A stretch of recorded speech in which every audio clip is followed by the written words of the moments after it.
사무엘상 10장 5절부터 13절까지 제가 읽어보겠습니다. 사울과 청년 사울과 선지자 사무엘이 만나는 장면이 나옵니다. 그 후에 너가 하나님의 산에 이르리니 그곳에는 블레셋 사람의 영문이 있느니라.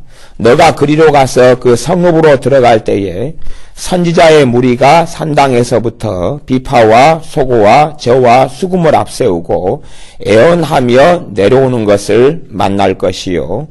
내게는 여호와의 신이 크게 임하리니, 성령님이죠. 여호와의 신이 크게 임하리니 너도 그들과 함께 애언을 하고 변하여 새 사람이 되리라. 성령님의 역사, 여호와의 신인 성령님을 통하여 변화의 새 사람이 청년 사울이 된다, 이런 말씀입니다. 이 징조가 내게 임하거든 너는 기회를 따라 행하라. 하나님이 너와 함께 하시느니라.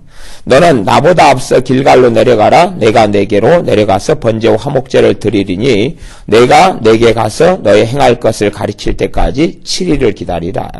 그가 사무엘에게서 떠나려고 몸을 돌이킬 때에 하나님이 새 마음을 주셨고 그날 그 징조도 다 응하니라. 그들이 산에 이를 때에 선지자의 무리가 그를 영접하고 하나님의 신이 사울에게 크게 임함으로 그가 그들 중에서 애언을 하니 전에 사울을 알던 모든 사람이 사울의 선지자들과 함께 애언함을 보고 서로 이르되 기스의 아들에 당한 일이 무엇이뇨? 사울도 선지자들 중에 있느냐 하고 그 중에 어떤 사람은 말하여 이르되 그들의 아비가 누구냐 한지라. 그러므로 속담이 되어 가로되 사울도 선지자 중에 있느냐 하더라. 사울이 애언하기를 마치고 산당으로 가니라. 아멘. 신약시대의 신자의 삶이든 구약시대의 신자의 삶이든 본질적으로 신자의 삶에 가능한 능력이 되어주시는 분, 능력 이상 인도자가 되어주시는 분은 성령 하나님이셨습니다. 그리고 성령님을 통하여서만이 그리스도인은 그리스도인의 삶을 살 수 있습니다. 그것이 신자에게 허락한 내 짐은 쉽고 가벼움이니라. 그 배에서 생수의 강이 흘러나리라. 그 배에서 샘솟듯 솟아나는 영원토록 영생하는 샘물이 되리라 하신 말씀입니다. 요한복음 찾지는 않겠습니다만은 요한복음 4장에 보면 사마리아 여인이 주님을 만납니다. 그때 주님께서 물 달라 그러시는데 거꾸로 주님께서 오히려 반문하시면서 나중에 말씀하시는데 너에게 물을 달라 하니가 누구인지를 너가 알았다면 오히려 너가 나에게 물을 달라 그랬을 것이다. 너에게 솟아나는 영원토록 목마르지 아니하는 물을 내가 주겠다고 말씀합니다. 그게 성령님에 대한 이야기입니다. 신자들은 성령님이 아니고서는 깨어있을 수도 없고 기도할 수도 없고 사실은 회개할 수도 없고 말씀을 깨달을 수도 없고 구주 되신 예수님을 만날 수도 없고 알 수도 없습니다. 그렇기 때문에 신자의 삶에 살아가는 능력의 알파와 오메가, 시작과 마지막은 성령님으로부터 나옵니다. 신자가 그리스도인으로 살아갈 능력, 신자가 하나님의 말씀 속에 살아갈 능력, 신자가 기도할 수 있는 능력, 신자가 변해가는 것, 성화되는 것, 달라지는 것, 모든 것이 성령 하나님으로부터 나옵니다. 단지 신약만이 아니라 사울 왕, 청년 사울이 사무엘 선지자를 만났을 때의 말씀을 찾아보고 시작하는 것은 사울 왕이라 할지라도 그가 왕의 사명을 감당하고 왕으로서 살아갈 때에 과거의 헛마음이 아니라 성령님을 통하여 새 마음을 받았기 때문에 가능했다는 사실입니다. 그것이 사무엘상 10장의 말씀이고요. 사무엘상 16장에 보면 이제 사울 왕 다음에 다윗이 기름 부음 받는 장면이 나옵니다. 사무엘상 16장에 보면 다윗이 기름 부음을 받는데 그때에도 당연히 성령님의 역사하심이 임하심이 다윗에게 있습니다. 사무엘상 16장 12절 13절 14절까지 제가 읽어보겠습니다. 이에 보내어 그를 데려오매 다윗을 데려오매 다윗의 빛이 붉고 눈이 빼어나고 얼굴이 아름답더라. 여호와께서 가라사대 이가 크니 일어나 기름을 부으라.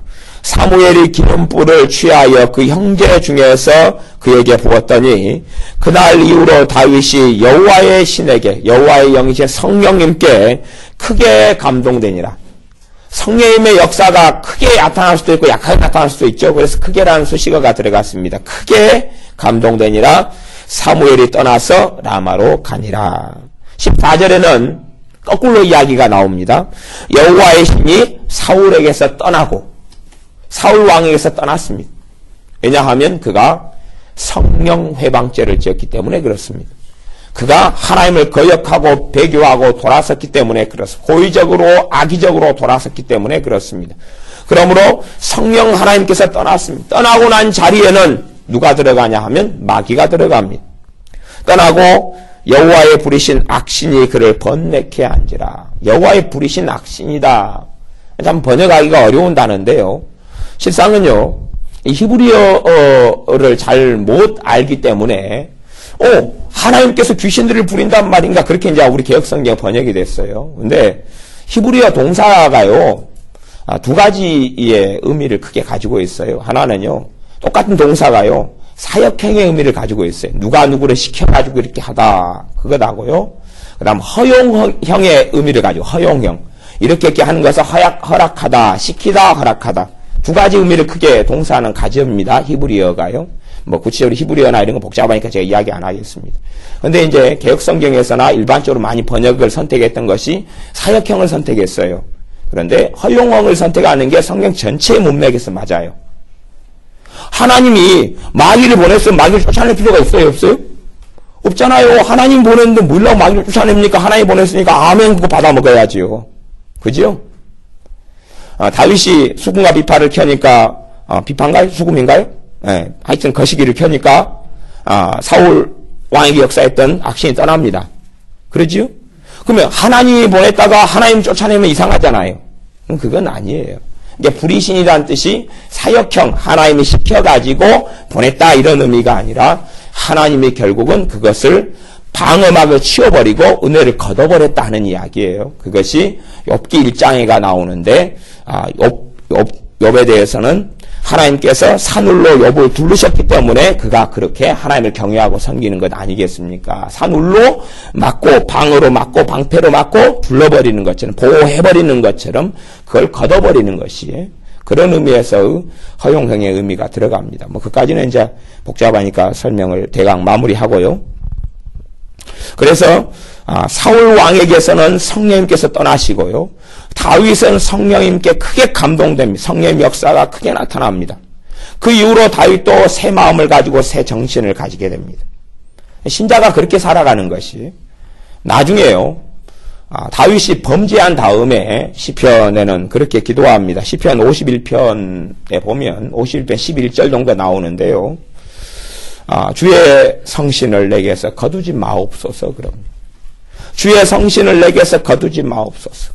왜냐하면 하나님의 사람 다윗은 성령님께서 자기에게 떠나가시면 아무것도 아니라는 것을 알았거든요. 자기의 변화된 모습, 자기의 인성, 자기의 인격, 자기의 성격, 자기의 성품 그 모든 것이 아무것도 아니라는 것을 알았기 때문에 그렇습니다. 그래서 그 무엇보다도 기도하는 것은 아마 우리들은 그렇게 기도할지 모르겠습니다. 성령님께서 얼마나 우리에게 절대적으로 필요한지를 모르는 신자들은요, 어려워지면 주님 돈을 걷어가지 마세요. 주님 내가 망하지 않게 해주세요. 부도나지 않게 해주세요. 주님 내게서 왕위를 걷어가지 마세요. 주님 나를 버리지 마세요. 아마 등등의 여러 가지 기도를 할지 모르겠습니다. 주님 내게 건강을 주세요. 아프게 하지 마세요. 근데 하나님의 사람 다윗은 주의 성신을 내게서 거두지 마옵소서 그랬습니다. 왜냐하면 다윗은 성령 하나님을 알고 있는 사람, 하나님께서 그분의 성령님을 통해서 어떻게 역사하시며 자기의 삶을 어떻게 이끌어왔고 그 하나님의 성령을 통하여 성령 하나님을 통하여 자신이 하나님을 경외하고 섬기는 삶이 어떻게 가능했는지를 아는 사람이었기 때문에 그렇습니다. 제가 신학적으로 어려운 이야기까지는 많이 진도를 안 나가겠습니다. 무슨 말이냐 그러면 구약시대 성령의 역사와 신약시대 성령의 역사 연속성과 불연속성, 어떤 면에서 공통점이 있고 어떤 면에서 차이점이 있느냐, 뭐 그런 데까지는 깊이 있게 안 나가겠습니다. 근데 공통점과 차이점을 크게는 이야기한다면, 차이점은 신약시대에는 예수를 믿는 모든 사람에게 성령님께서 임하십니다. 그리고 모든 사람이 성령 세례와 충만을 받을 자격을 가집니다. 누구 때문에? 예수님 십자가 때문에. 구약시대에는요, 그 정도 가지고는 안 됩니다. 하나님을 섬겼다 그래서 성령님께서 임하시지 않습니다. 하나님이 인정하셔야 됩니다. 하나님을 경외해야 되고 하나님 인정하셔야 되고 하나님 택하셔야 됩니다. 그런 여러 가지 요인에 해당돼야 되지, 하나님을 섬긴다, 예배드린다, 믿는다 그래서 그분의 성신이, 그분의 성령님께서 임하시지는 않습니다. 그것이 구약과 신약의 차이점입니다. 뭐 더 외에 많지만은 그런 걸 다루려면 신학책 한 5권 정도는 이야기해야 되니까 그까지는 이제 뭐 굳이 알 필요도 없고 복잡하고 내비두고요. 우리는 사사기를 알고 있습니다. 사사기는 전부 다 스토리가 그런데요. 스토리가 그런데 사사기 뭐 3장 정도나 봐보겠습니다. 사사기는 전체가 그런데요. 뭐 굳이 뭐 다 찾아볼 필요는 없고요. 여사룻, 여호수아 다음에 사사기가 있지요. 사사기도 계속 그런 스토리입니다. 사사기 3장 9절 10절, 사사기 3장 9절 10절, 그냥 제가 읽겠습니다. 들으시면 되겠습니다. 이스라엘 자손이 여호와께 부르짖음에 여호와께서 그들을 위하여 한 구원자를 세워 구원하게 하시니 그는 곧 갈렙의 아우 그나스의 아들 온니엘이라. 여호와의 신이 그에게 임하셨으므로 그가 이스라엘 사사가 되어 나가서 싸울 때에 여호와께서 메소포타미아 왕 구산 리사다임을 그 손에 붙이심에 온니엘의 손이 구산 리사다임을 이기니라. 여호와의 신 성령님께서 사사 온니엘에게 임하셨어요. 그렇기 때문에 그가 사사의 일이 가능했고 이스라엘 백성의 구원자가 될 수 있었고 이스라엘 백성을 해방시킬 수 있었습니다. 우리는 삼손의 이야기도 알죠. 성령님께서 그에게 임하시니까 삼손이 당나귀 턱뼈를 들고 정말 많은 사람들 죽이고 이스라엘 백성을 해방하는 사람이 되었습니다. 그렇기 때문에 사사든지 선지자든지 하나님의 사람들은 다 성령님의 역사를 통해서만이 하나님을 영화롭게 했고 사명을 감당했던 것이 구약시대의 삶입니다. 물론 일부의 사람들에게 하나님을 경외했고 선택받았고 하나님 인정했던 사람들에게 성령님께서 임하셨습니다. 불신자에게 임한 경우는 거의 없어요. 불신자에게 임한 경우는 거의 찾기가 어렵습니다. 성경 에스겔 말씀으로 가보겠습니다. 에스겔 11장.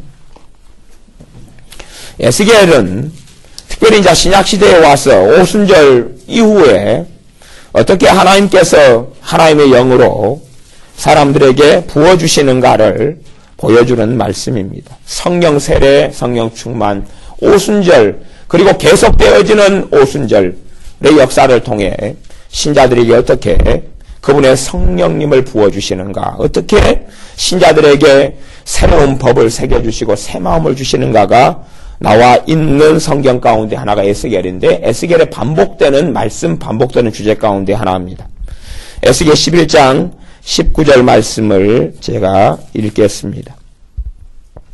내가 그들에게 일치한 마음을 주고 그 속에 새 신을 주며 그 몸에서 굳은 마음을 제하고 부드러운 마음을 주어서 내 율례를 좇으며 내 규례를 지켜 행하게 하리니 그들은 내 백성이 되고 나는 그들의 하나님이 되리라. 내가 그들에게 일치한 마음, 하나의 마음, 한 마음을 주겠다. 동일한 성령님께서 임하시기 때문에 신자들은 한 마음을 가지게 됩니다. 왜 믿는 사람이 이 사람은 이렇게 가고 저 사람은 저렇게 가느냐? 그러면 동일한 성령님의 역사와 인도를 받지 않기 때문에 그렇다 하는 것입니다. 제가 이야기하는 것은 예수를 믿는 사람이 똑같은 밥을 먹고 똑같은 반찬을 먹고 똑같은 취미생활을 가져야 된다, 그런 이야기를 하는 게 아닙니다. 왜냐하면 다양성이 있어야 되잖아요. 다양성이 있어야지 각 지체마다 다른 사명을 통해 서로를 도울 것 아닙니까? 성령님께서 바르게 역사하시면 다양한 것이 나타납니다. 거기서 일치한 마음이라는 것은 목표와 비전과 뜻과 추구하는 것, 하나님의 영광을 위해 살아가는 것, 하나님의 교회를 세우는 것, 또한 영혼을 구원하는 것, 그것을 위하여 한 마음이 돼서 여러 다양한 모습으로 움직인다는 이야기지, 똑같은 걸 먹고 똑같은 생각을 한다는 이야기는 아닙니다. 한 마음을, 일치한 마음을 주고 그 속에 새 신을 주겠다. 새 영이죠. 성령님이에요. 성령님을 새 신, 새 영이다 그렇게 이야기합니다. 아니면 그냥 사람의 영으로도 볼 수 있어요. 새 영은 사람의 기존의 그 마음 더 깊은 곳에 영이 있는데 옛사람이 아니라 거듭나고 거기에 성령님께서 내주하셔야지만이 새 영이 됩니다. 같은 말이 되는 거예요. 결국은요. 그 몸에서 굳은 마음을 제하고 부드러운 마음을 주겠다. 왜 부드러운 마음이 됩니까? 성령님께서 임하시지 않을 때는 내가 형질을 부리고 싸우고 죄를 지어도 별로 거기에 대해서 마음이 강팍하거나 약간의 찔림만 있고 많은데 자기 양심에 따라서요. 그러나 성령의 역사가 강하면 강할수록 죄를 지은 다음에 성령님께서 그에 대해서 죄를 깨닫게 하시고 마음에 찌르십니다. 마음을 때로는 아플 정도로 찌르시는 경우가 있어요. 그것이 성령님께서 우리에게 주시는 그 죄를 깨닫게 하고 알게 하시는 그런 역사고 그걸 부드러운 마음이라 그럽니다. 완고하게 되지를 않아요. 신자들 가운데 성령의 역사를 부정하고 인정하지 못하고 그분의 역사, 그분의 충만하심이 없어져 버리고 아예 없고 이런 사람들은 아예 완강하게 되고 완악하게 되지요. 이제 육신의 소욕을 쫓아 살아가게 되는 것입니다. 신자들 가운데서도 크게는 성령을 쫓아 살아가는 사람하고 육신의 소욕을 쫓아 살아가는 사람으로 나누어집니다. 그건 로마서나 갈라디아서에서 반복적으로 나오는 말씀에 속합니다. 시간이 되면 그까지도 살펴보겠습니다. 에스겔 36장 거의 비슷한 말씀인데요. 에스겔에서 반복된다는 말씀 때문에 하나 더 보겠습니다. 에스겔 36장 26절 말씀입니다. 26절 또 25절부터 제가 볼게요. 맑은 물로 너희에게 뿌려서 너희로 정결케 하되 곧 너희 모든 더러운 것에서와 모든 우상을 섬김에서 너희를 정결케 할 것이며 주체가 하나님입니다. 하나님. 스스로 정결케 하라 이런 말씀이 있어요. 성경, 구약성경에 꽤 있습니다. 근데 그것 말고 여기서 하나님께서 주체가 되어서 너희를 정결하게 하겠다 말씀하시면서 26절 또 새 영을 너희 속에 두고 새 마음을 너희에게 주되 너희 육신에서 굳은 마음을 제하고 부드러운 마음을 줄 것이며 또 새 신을 너희 속에 두어 너희로 내 율례를 행하게 하리니 주체가 성령이며 주체가 하나님이시고 성령이며 행하게 하리니 너희가 내 규례를 지켜 행할지라. 이게 사람들은요 자기 스스로가 율법이 되고 자기 스스로가 자기의 행함의 주체가 되는 경우가 많습니다. 그때는 사사시대가 나타나죠. 자기 속에는 옳은 대로 행하는 것이 내가 이렇게 성경을 나는 믿는다 이렇게 해석한다 그러니 그 길로 걸어가야 되겠다 그러는 것이죠. 하지만 모든 신자의 삶에 신앙을 이끌어 가시며 삶을 살게 한 주체가 성령님께서 되실 때에 성령님께서 되시도록 나를 내어드리고 나를 넘겨드릴 때에 주님께서 원하시는 그런 자리, 그런 삶, 그런 생각, 그런 인생의 여정 그렇게 하나님을 영화롭게 하는 삶이 가능해집니다. 신자가 성령님을 떠나서는 결코 아무것도 할 수 없습니다. 아무것도 가능하지 않습니다. 이제 사도행전으로 가보겠습니다. 사도행전 1장부터 살펴보겠습니다. 사도행전 1장요. 사도행전 1장부터 주님께서 주님의 사도들에게 제자들에게 성령님을 기다리라, 성령님을 기다리라고 명령하시고 요청하신 장면부터 나옵니다. 물론 우리는 누가복음 같은 경우도 알고 있습니다. 누가복음 1장에 보면요. 성령 충만을 받는 사람이 나오는데 신약시대 사람도 아니고 구약시대 사람도 아닌 애매한 사람이 나옵니다. 신약과 구약의 다리를 놓으며 주님의 길을 예비하는 한 사람이 나오는데 그 사람이 세례 요한입니다. 누가복음 1장 15절에서는 세례 요한에 대해서 뭐라고 말씀하냐? 그는 모태에서부터 성령 충만했다. 그렇게 기록됩니다. 그러니까 엄마 뱃속에서부터 성령 충만했어요. 그만큼 사가랴와 엘리사벳 그의 부모가 하나님을 경외했던 사람이기 때문에 그 열매를 세례 요한이 모태에서부터 누렸습니다. 이게 참 놀랍지요. 성령 충만이라는 단어가 사도행전부터만 등장하면 이해가 될 텐데 누가복음 1장에서부터 등장을 합니다. 그리고 성령의 역사와 성령이 임하셔서 에스겔 말씀에는 나중 사람들에게 새 마음과 새 정신을 준다, 새 신을 준다 것 같은데 이미 사무엘 상에서부터 사울 왕이든지 다윗 왕이든지 왕 되기 전부터 성령의 역사를 통하여 새 마음, 새 정신으로 인생과 삶을 살아나갑니다. 실제로 그래서 구약시대에도 하나님이 인정한 사람들에게 성령님께서 임하셨습니다. 창세기의 역사는요, 핵심이 몇 가지가 있는데 그 중에 핵심은 하나는 죄고요.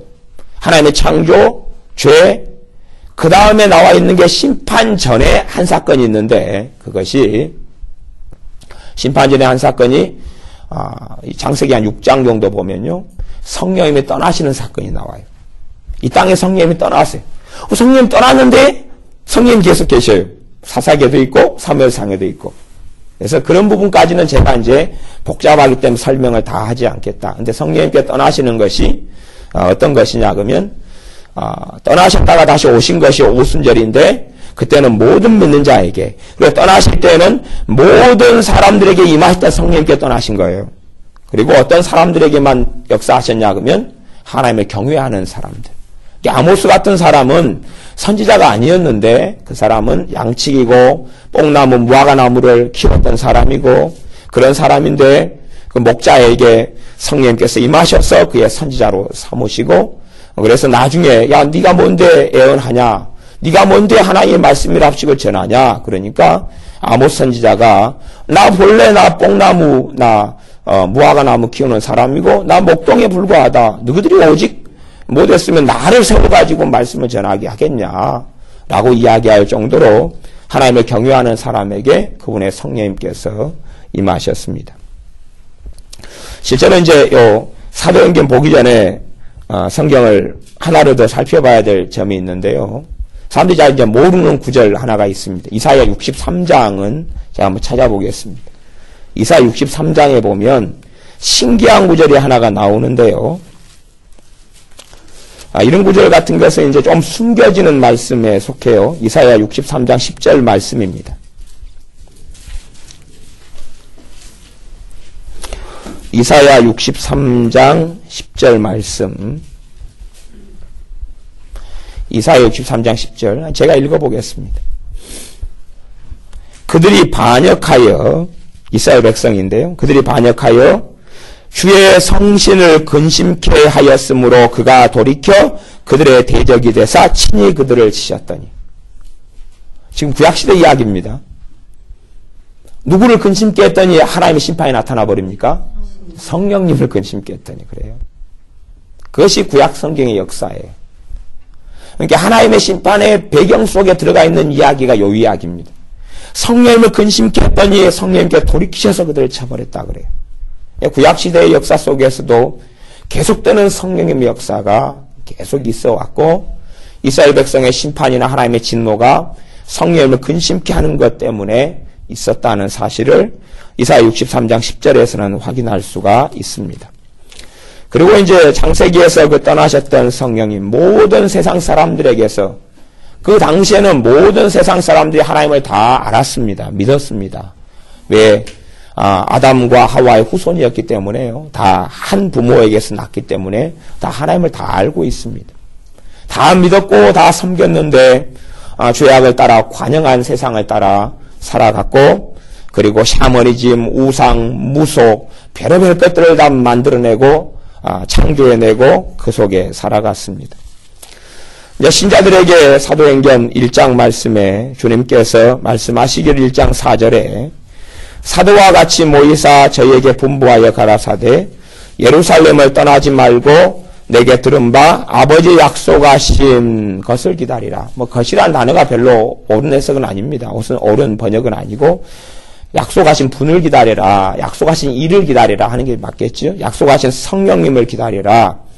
요한은 물로 세례를 베풀었으나 너희는 몇 날이 못되어 성령으로 세례를 받으리라. 성령 세례지요. 몇 날이 못되어 성령으로 세례를 받으리라. 어떤 분들은 예수를 믿는 순간에 성령 세례 받는다고 가르치고 말하는 분들이 있습니다. 그래서 그것이 신학적으로 틀린 이야기는 아니에요. 틀린 이야기는 아닙니다. 성령 세례가 크게는 두 가지의 의미를 가집니다. 두 가지 의미를 가져요. 그래서 좀 제가 모르는 사람들에게 한쪽으로만 설명해 버리니까 단순하게 보이는데 성경을 더 많이 아는 사람들은 좀 복잡하게 될 수도 있는데 두 가지 의미를 가지는데 하나는요. 예수님 믿을 때에 성경이 뭐라고 이야기하냐. 우리가 다 한 성령으로 세례를 받았다 그럽니다. 그래서 그런 의미에서 성령 세례는 모두 다 받았어요. 그래서 예수님을 영접하는 순간에 누가 임하셔요? 모든 신자에게요. 성령님께서 임하십니다. 그걸 성령 세례라고 표현해요. 그 다음에 이제 주님께서 사도행전 1장이 이야기하는 성령 세례는 그것과 또 틀려요. 이제 다른 의미의 성령 세례가 두 개가 지금 성경에 존재하는 거예요. 그래서 그런 부분을 헛갈려해서 어떤 분들은 예수님 영접하는 순간 성령 세례를 다 받아버렸다. 그리고 오순절에 성령님께서 모든 믿는 자에게 임하셔버렸다 그럽니다. 그러면 그게 말이 안 돼요. 왜 말이 안 되냐 그러면 사도행전의 오순절의 역사는 계속 이어져 가는 것이고 사실도 아니었고 그 다음에 오순절에 모든 믿는 자에게 임하셨는데 사실 120문도밖에 안 임했어요. 그게 모든 믿는 자의 다는 아닙니다. 그럴 뿐만 아니라 오순절이 2000년 전에 임했는데 나는 얼마 전에 믿었거든요. 그러면 나한테는 성령님이 언제 임하시냐 그 말이에요. 2000년 전에 내가 이미 받아버렸냐 태어나기도 전에 말이 안 되는 이야기가 되죠. 그러니까 어떤 사람은 오순절의 단회성을 이야기합니다. 오순절은 한 번이다. 아니요. 각 신자들에게 오순절은 다 있어야 됩니다. 오순절이 연속성을 이야기하지 단회성을 이야기하지 않아요. 이게 이 120문도가 마가의 다락방에서 오순절 성령 강림을 체험합니다. 이 120명에게 있어서는 오순절은 마가의 다락방에서 일어났습니다. 그러나 사마리아 사람들에게 오순절은 더 뒤에 일어납니다. 사마리아 사람들에게 성령 세례가 임하는 것은 이제 우리가 다 이 부분을 아니까 성령을 세례 받으리라 그랬고 그 다음에 1장 8절에 보면 오직 성령님이 너희에게 임하시면 너희가 권능을 받는다 그랬어요. 권능을 받는다는 이야기는 능력을 받는다는 이야기인데 능력을 받는다는 것이 내가 주체가 되어서 내게 능력이 온다는 의미가 아니에요. 무슨 말이냐 그러면 그리스도인으로서 순종할 능력, 주님을 따를 능력, 또한 앞이 안 보이는데 인도받을 수 있는 영적인 눈이 띄어지고 성령님께서 내게 내주하시고 능력을 덧입혀 주시는 그 능력을 권능을 이야기합니다. 내가 그냥 주인 되어가지고 쓸 수 있는 어떤 은사들 이야기하는 게 아니라요. 내가 옛사람으로서 아니면 내가 예수님 영접한 사람으로서 내가 자주 의지하고 쓸 수 있는 어떤 그런 권능을 이야기하는 게 아닙니다. 그래서 그 성령님께서 우리에게 임하신 성령님 자체가 권능이다, 뭐 이런 능력이다를 넘어서는 분이지만 그분이 권능으로 임하시는 겁니다. 우리에게 권능으로 임하셔요. 그래서 신자들이 성령님께 인도를 구하고 또 성령 인도하심을 받으면 성령 하나님께서 그들을 그리스도인으로 능력 있는 그리스도인의 삶을 살 수 있도록 길을 이끌어 가십니다. 신자들이 무능해지는 것은 또 믿음이 약해져 가버리고 죄에 넘어져 가버리고 마귀하고 싸움에서 치고 그런 등등의 이런 자기 힘으로 싸우기 때문에 그렇습니다. 주님께서 계속하여서 십자가에 달리시기 전 또 부활하신 다음에 나타나셔서 했던 핵심 메시지는 뭐냐 하면 약속하신 성령님을 기다리라 하는 것입니다. 그 성령님을 받으라 하는 것입니다.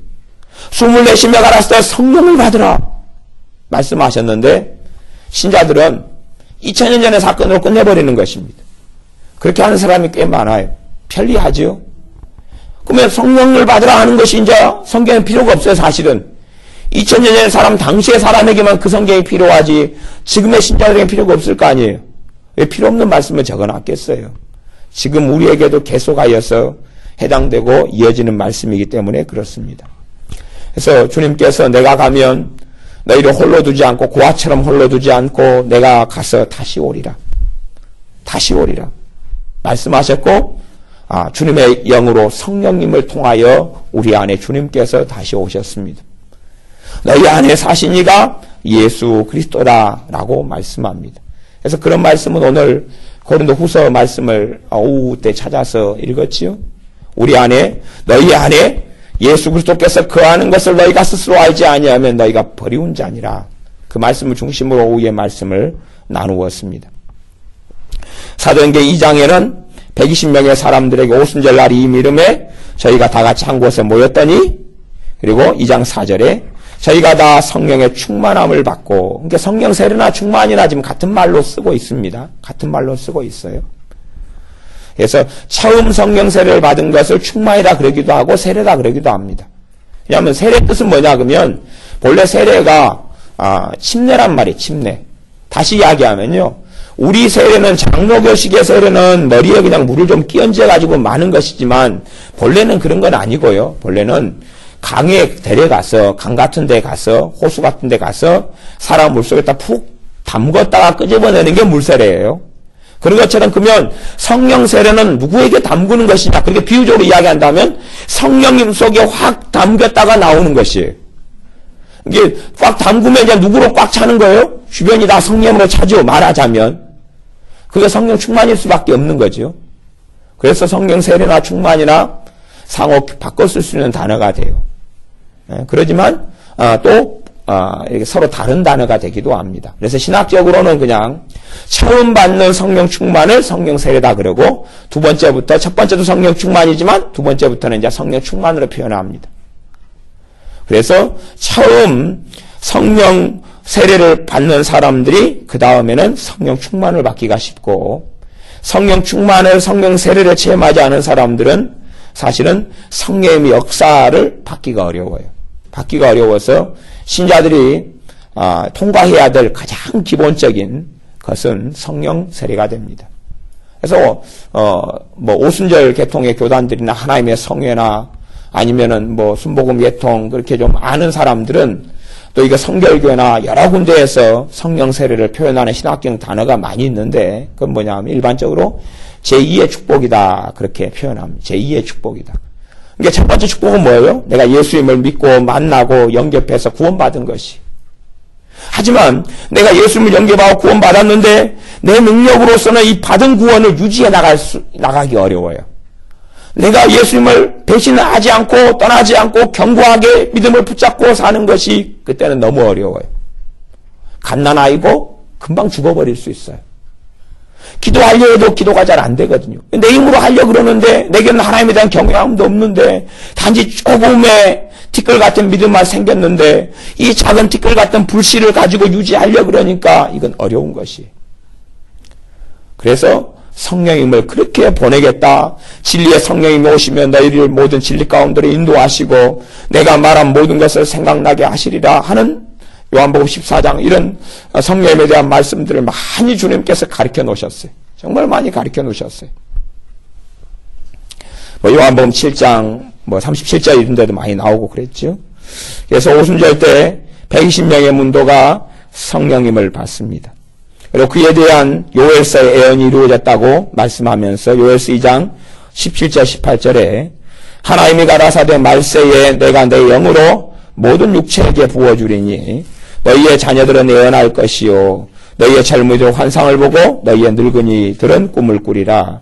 그때 내가 내 영으로 내 남종과 여종들에게 부어주리니 저희가 예언할 것이요. 그러면서 내 영 성령님 성신 성령님께서 성령님을 부어주는 그런 신약시대의 오순절 이후에 계속되는 역사에 대하여 예언의 성취로서 말씀하기 시작합니다. 단지 이제 그것을 겉으로 알 수 있는 표지 중에 하나가 그런 거지요. 그냥 모든 걸 이야기하는 건 아니고 표지 중에 하나가 꿈, 예언, 환상, 꿈을 꾸는 것 뭐 이런 것을 중심으로 이야기했습니다. 방언은 왜 이야기하지 않았을까? 이야기도 모르니까.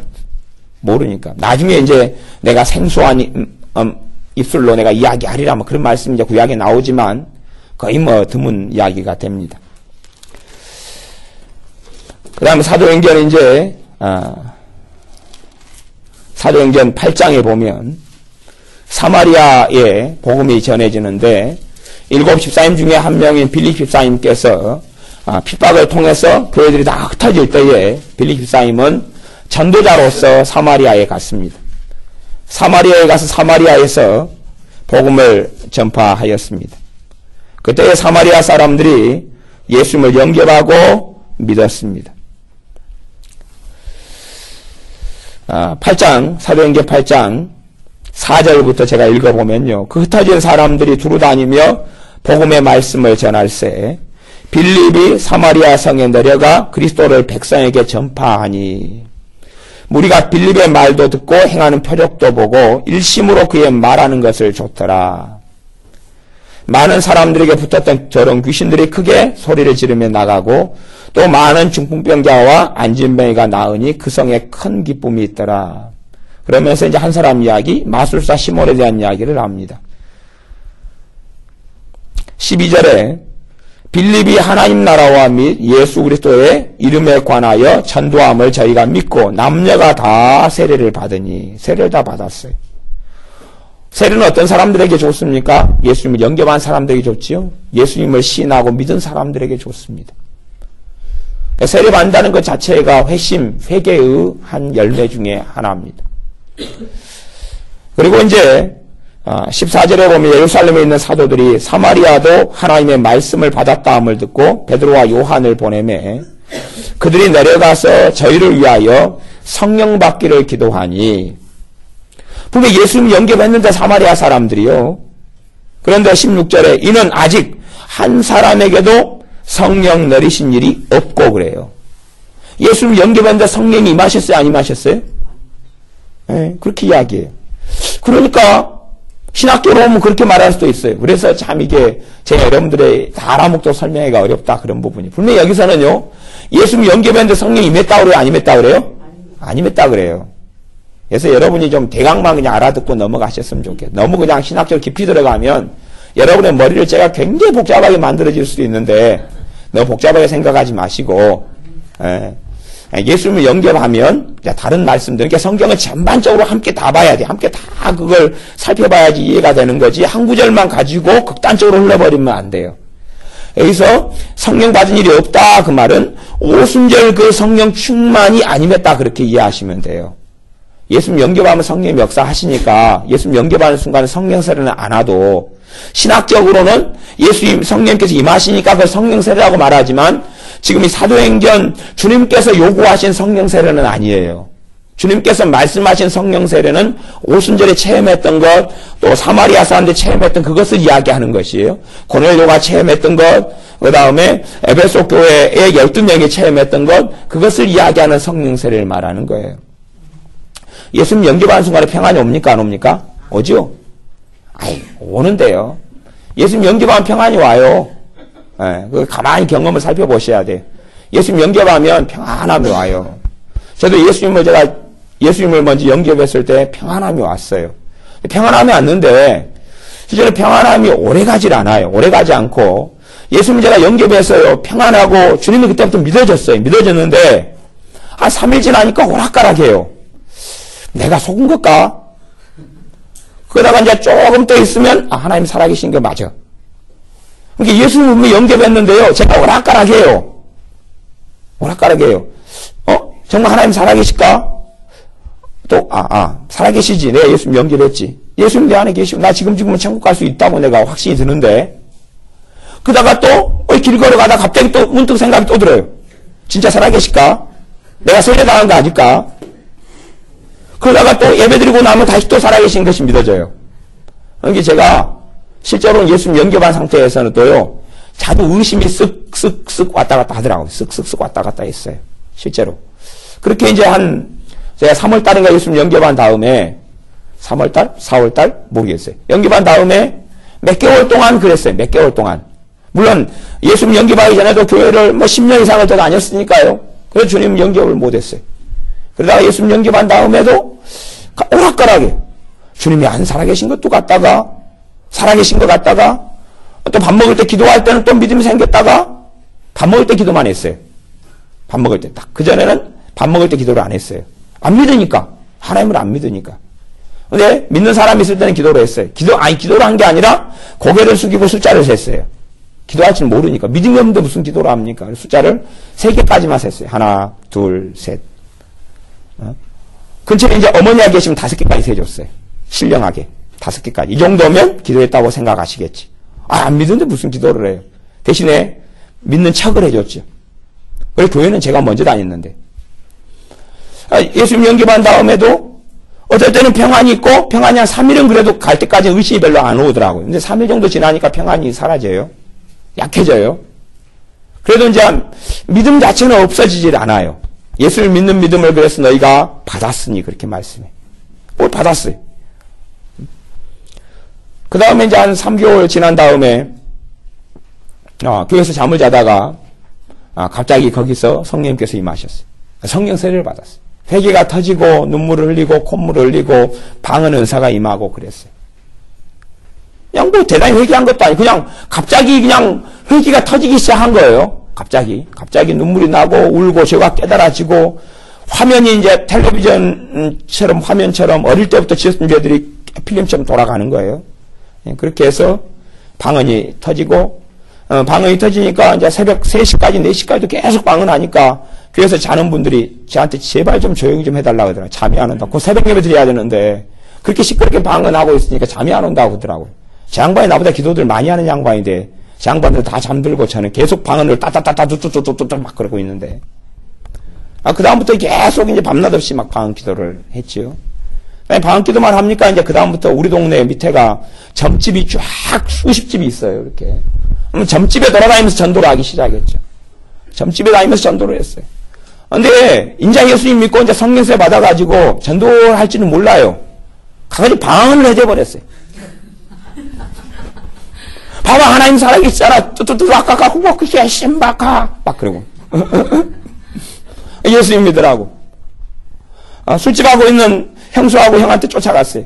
방언을 막 하면서 하나님 살아계시니까 믿고 때려치우고 회개하고 돌아오라고. 미쳤다 그러더래요. 하고 전화했어요. 미친 것 같아요. 우리 집에 그렇게 전화 왔어요. 어쨌든 예수님 영접하고 믿었고 성령세를 받았어요. 그 다음에 이제 그때부터 변화가 일어나기 시작하는 그때부터 기도 생활이 되고요.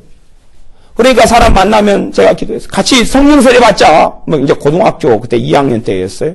같이 저보다 고학년 누구 만나면 성령세례 받자 함께 기도하자. 누구 막 기도하니까 방언이 같이 터지고 막 그랬어요. 같이 성령세례 받자. 이거 방언도 받아야 돼. 누구 막 기도하고 그랬어요.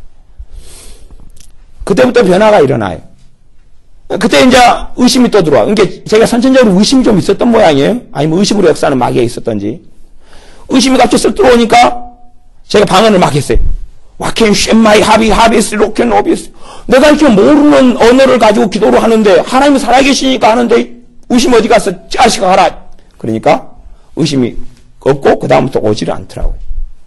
아니 내가 이렇게 방언하는데 하나님이 살아계시니까 표적으로서 은사로 주시는 건데 하나님이 살아계시는데 무슨 안 살아계신다는 의심이 자꾸 오냔 말이야. 종말할 때 가는 게 좋지. 그리고 몇 번 싸웠더니 사라지더라고요. 근데 사람들은요 믿음 생활하면서 의심으로 귀신들이 역사하면 받아들여요. 이게 믿음이 깊어지질 않아요. 계속 의심이 살랑살랑 왔다 갔다 해요. 왔다 갔다 해요. 의심으로는 모든 신자를 공격합니다. 강하게든 약하게든요. 의심의 틈타게 되면 성령의 역사는 약해져가고 사라져가고 소멸돼갑니다. 틈을 타요. 틈을 타지만 공격하고 의심이 들어오지만 이제 그 다음엔 내가 선택해야 됩니다. 싸우든지 쫓아내고 대항하든지 의심을 1박 2일, 2박 3일 굴리시든지 1박 2일 굴리는 분들은 TV에 뭐 MBC인가 뭐 프로그램 가면 1박 2일 있잖아요. 그리 놀러 가시든지 3박 4일은 수학여행을 가시든지 막 굴리기 시작하면 그때부터 기쁨도 사라져가고 평안도 사라져가고 은혜도 사라져가고 성령 역사가 사라져가요. 왜냐하면 의심이 내 머리를 스쳐가는 것은 그건 그냥 있는 일이에요. 제 머리 위에서 간혹 가서 참새가 지나가고 꽁도 지나갑니다. 제가 꽁만 지나가면 또 돌멩이를 들고 쫓아가는데 꽁이 원체 빨라가지고 제 산에 등산해 가거나 돌아다니면 우리 동네는 꽁이 지나갔어. 돌멩이 들고 막 집어 던지고 오지가면 같이 등산하다가 먼저 가라 그러고 나 꽁 잡고 간다고 기다리라고 막 그러는데 꽁을 한 마도 못 잡았어요. 꽁하고 막 산에 달리기도 하는데요. 확 숨어버리니까요. 제가 야생 오리도 잡아가지고 교회 가지고 와서 삶아 먹었잖아요. 제가 잘 잡아요. 근데 머리 위를 새가 지나가는 것은 지 자유예요. 무슨 이야기냐 그러면 의심을 주고 스쳐가는 것은 마귀들이 해요. 문제는 새가 지나가다가 여러분 머리 까치집이잖아. 집을 짓고 둥지를 트는 것은 그건 우리가 하지 말게 해야 되는 거단 말이죠. 의심이 나를 스쳐 지나가는 것은 모든 사람에게 다 해요. 다 해요. 그걸 받아들여가지고 내 머리에 둥지를 틀게 만드는 것은 내 문제예요. 그때 되면 불순종이고요. 그때 되면 의심이고 주님께서 왜 의심하느냐 믿음이 적은 자야? 왜 의심하느냐? 그래서 의심하니까 베드로 사도는 물속에 빠져들어갔죠. 무리를 걷다가요. 그래서 책망을 들은 거지요. 의심이 스쳐 지나가는 것은 다 있는 일인데 스쳐 지나가는 것을 내 것으로 받아서 꿀꺽 먹어버리면 그때부터 의심이 또아리를 틀기 시작합니다. 그리고 의심이 내 자리, 마음자리에 어느 자리에 또아리를 튼 다음에 중요할 때마다 의심이 솟아나요. 기도를 한참 하다가 결정적으로 믿음이 필요하고 기도가 역사할 때 되면 의심이 싹 올라와요. 그 다음에 기도한다고 했던 것을 싹으로 무너뜨려버려요. 뭐가요? 의심이요. 그래서 야고보서 1장 말씀에 의심하고 구하는 자는 무엇이든지 주께 얻기를 생각지 말라. 모든 일에 정함이 없는 자로다. 의심이 틈타게 하면 주님께 받을 수가 없어요. 그러놓고 자기는 의심해가지고 모든 걸 날려먹고 주님 왜 안 줘요? 기도했는데요. 그래요. 그것을 나중에 주님의 심판대 앞에 가서 다 계산하시게 될 겁니다. 여러분이 불평, 불만, 기도했는데 응답받지 못한 것 가면 주님께서 네가 옳았는지 내가 옳았는지 내 말씀으로 확인하자.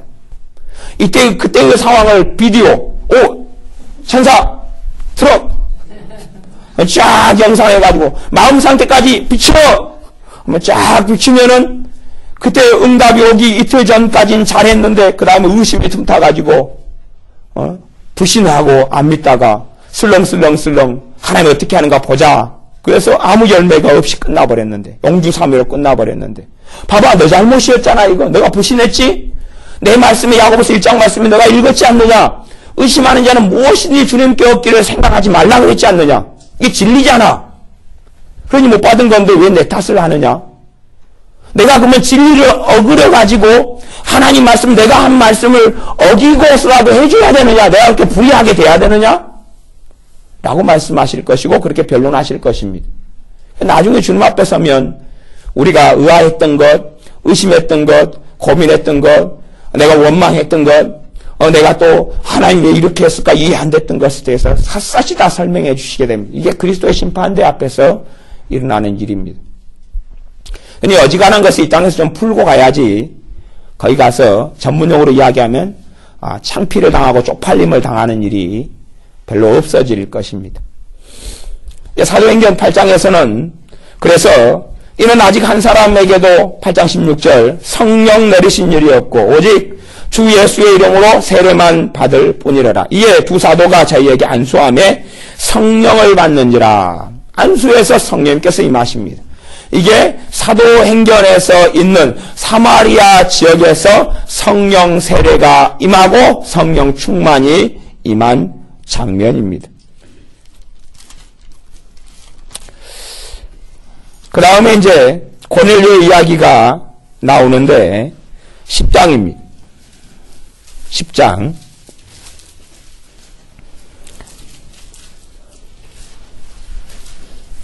10장.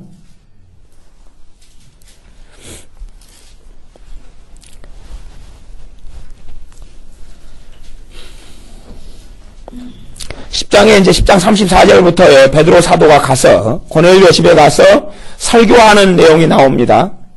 설교를 하는데요. 이제 지나가고 44절에 보겠습니다. 10장 44절에 베드로가 이 말할 때 예수님에 대한 복음을 전하고요. 주님에 대한 설명하고요. 그렇게 복음을 전하고 있는 때 언론가 다 전했겠죠. 그때에 이 말할 때에 성령님이 말씀 듣는 모든 사람에게 내려오시니 한 명요 모든 사람요? 모든 사람요. 고넬료만이 아니라요 모인 친척 가족 한꺼번에 그냥 올로 쏟아부어졌어요. 사도행전 120명이 온 것처럼 모든 고넬료 가정에 다 집합시킨 사람들, 그 사람들에게 성령님께서 말씀 듣는 모든 사람에게 내려오셨어요. 베드로 사도가 깜짝 놀랐어요. 깜짝 놀랐어요. 그 놀란 것이 45절에 나오는데 베드로와 함께 온 할례반의 신자들도 놀라고 베드로가 놀랐어요. 이방인들에게도 성령 부어주심이 나의 논란이. 우리는 성령 부어주시는 것은 우리 유태인 것만 알았는데 유태인에게만 할례받은 사람에게만 주셔야지. 왜 이방인들에게 주시? 얘는 율법 안 지키는데, 얘들은 부정한데, 얘들은 더러운데. 성령께서 그대로 다 임하시고 역사하세요. 누구에게 성령이 임하세요? 하나님의 자녀에게만. 하나님의 자녀에게만 성령께서 임하세요. 말씀을 듣는 가운데 주님을 영접하고 믿은 거예요. 그때 그래서 예수님의 영접과 더불어 성령 세례, 성령 충만이 동시에 이루어져 버린 사건이에요. 이것이 이제 사실은 오리지널이 이 정도 돼야 되는 게 오리지널. 저는 이제 예수님 영접하고 성령 반대까지가 3, 4개월의 격차가 있었어요. 근데 오리지널은 고넬료 과정 정도가 돼야지 오리지널이에요. 이게 오리지널이에요. 자, 성령 세례나 성령 충만을 어떻게 받느냐 하는 것까지는 제가 설명을 별로 안 하겠습니다. 그까지 진도 나가려면 엄청 복잡해요. 엄청 복잡한데 이 고넬료 과정에 고넬료와 모든 사람에게는 어떻게 한순간에 성령님께서 복음을 듣고 예수님 영접하는 순간에 성령 세례가 동시에 임했느냐. 현대교회는 일어나기 아주 드문 일입니다. 굉장히 드문 일이 왜 동시에 이렇게 벌어질 수 있었느냐. 이미 베드로 사도가 10장 34절에 고백하고 있기를 베드로가 입을 열어 가로되 내가 참으로 하나님은 사람의 외모를 취하지 아니하시고 35절 각 나라 중 하나님을 경외하며 의를 행하는 사람은 하나님이 받으시는 줄 깨달았도다. 이미 고넬료의 영향을 받아서 그 집 사람들이나 함께 모이는 사람들은 누구를 경외했어요? 하나님을 경외하고 살았습니다. 하나님을 경외했어요. 그렇기 때문에 복음을 듣고 믿는 순간에 이미 성령 세례가 동시에 임할 수 있었어요. 그것을 기억해야 됩니다. 대부분의 예수님을 믿는 신자들이 예수님 영접에도 하나님을 경외까지는 안 해요. 예수님 영접에도요, 속아서 영접하는 사람도 있어요. 속아서 영접하는 사람. 무슨 말이냐 그러면 자식 문제 때문에 너무 힘들어하니까 예수님 믿으면 예수님이 자식 문제 해결해 줍니다. 그래서 영접을 시켜요. 아직 영접했는데 자식 문제를 30년 동안 그대로 해요. 사업 문제 때문에 힘들고 돈 문제 때문에 힘들어서 막 너무 고통스러워 절벽에 부딪혔는데 예수님 영접하면 사업 문제, 돈 문제 해결됩니다. 그래 예수님 영접해요. 근데 사업 문제, 돈 문제는 해결 안 되고 이제 좀 피할 길도 좀 나타나고 다 해결은 안 되고 평안해지기만 하고 또 그냥 조금의 그 위로가 오고 자신감이 생기고 뭐 그 정도에서 끝나버리는 거예요. 그게 사실은 한 반절은 속아가지고 예수님 영접해요. 그걸 합력하여 선을 이루었다 그럴까요? 뻥치기 전도라 그럴까? 뭐 알 수가 없는데 하여튼 간에 뭐 안 한 것보다 나았기도 하고 또 이상하고 요상해지고 막 그러는 것 같아요. 예수님에 대해서 막 이렇게 허위, 과대, 과장 광고를 많이 하는 것 같아요. 당신이 원하는 모든 것을 다 줍니다. 예수님이 당신이 원하는 건 모든 걸 다 성공해집니다. 자녀들이 잘 됩니다. 돈이 생기긴 합니다. 직장과 직업이 생깁니다. 그리고 죄를 용서함 받습니다. 천국도 갑니다. 물론 그런 거 다 맞는 이야기, 말씀이 섞여 있는데 막 짬뽕을 해가지고 원하는 모든 걸 다 줍니다. 요즘에 전도할 때는요, 어떤 교회들은 교회만 나와주면 여자 청년을 쫙 세워놓고요, 당신이 원하는 아가씨하고 연애를 시켜주겠다고 미팅을 시켜주고 그렇게 광고지에 그렇게 해요. 또 교회에 나오면 5만 원을 줘요. 5만 원. 주일학 중고등부 교회 나오면 5만 원을 받아요. 5만 원 준다 그래요. 진짜로. 나도 중고등부 내가 5만 원 받으러 갈 걸 받고 다시 내려오고 차비 빼고 나면 얼마 남을지 모르겠는데 어쨌든 이제 요즘엔 다 그렇게 해요. 그렇게 많이 인간적이고 인본주의적이죠. 근데 그렇게 해서도 예수님 영접한 사람이 있겠죠. 속아서. 결과가 어떻게 될는지는 모르겠어요. 하나님이 평가하실 일이죠.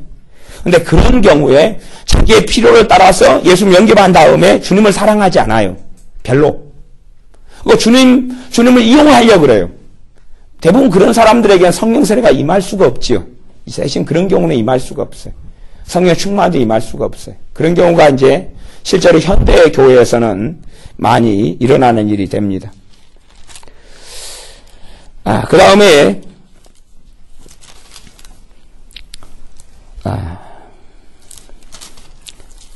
이제 사도 바울에게 임한 성령 세례가 그 앞에 9장에 나오는데요. 9장 앞으로 가야 되겠는데요.